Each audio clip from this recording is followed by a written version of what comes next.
Колешке Митовска, покрај самиот факт што денеска и цело ова време го прекршуваме членот 8 од изборниот законник, каде јасно е наведено дека ваквите дискусии треба да бидат стопирани, сакам да се осврнам малце и на Советот на јавни обвинители, кои во своето образложение не даваат никакви издржани факти со кои би ја подкрепиле постапката за разрешување на државниот јавен обвинител Марко Зврлевски. Колешке Митовска, сите овие 4 години членовите на Советот на јавни обвинители немаат забелешки во работењето на државниот јавен обвинител.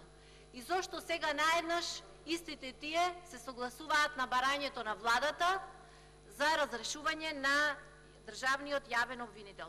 Колешке Митовска, очигледен и јасен е одговорот, а тоа е дека постои притисок комплетно врз судската фела.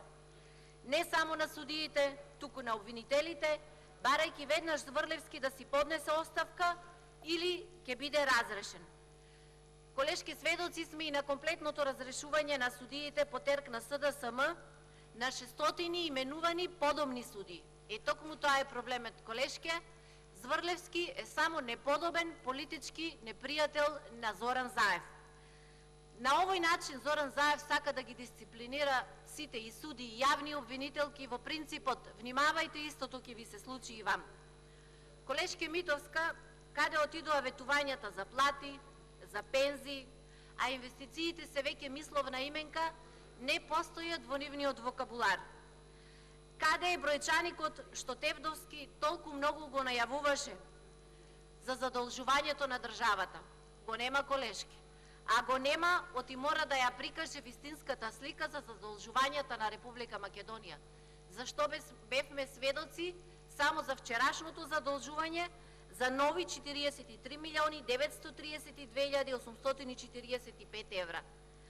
Вкупно оваа влада, колешке, има задолжување од 145 милиони 836 220 во прашање разрешувањето останете финансии, колешке. Или само по 1 милион и 900 илјади колешке, ми окажувам по втор пат. Секој ден.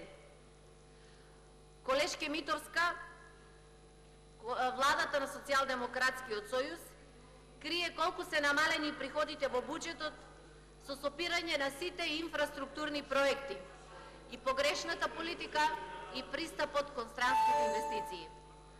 Владата на Заев мора да започне да престане поточно со неконтролираното задолжување и да одговори на македонскиот народ каде ги троши парите на граѓаните. Благодарам.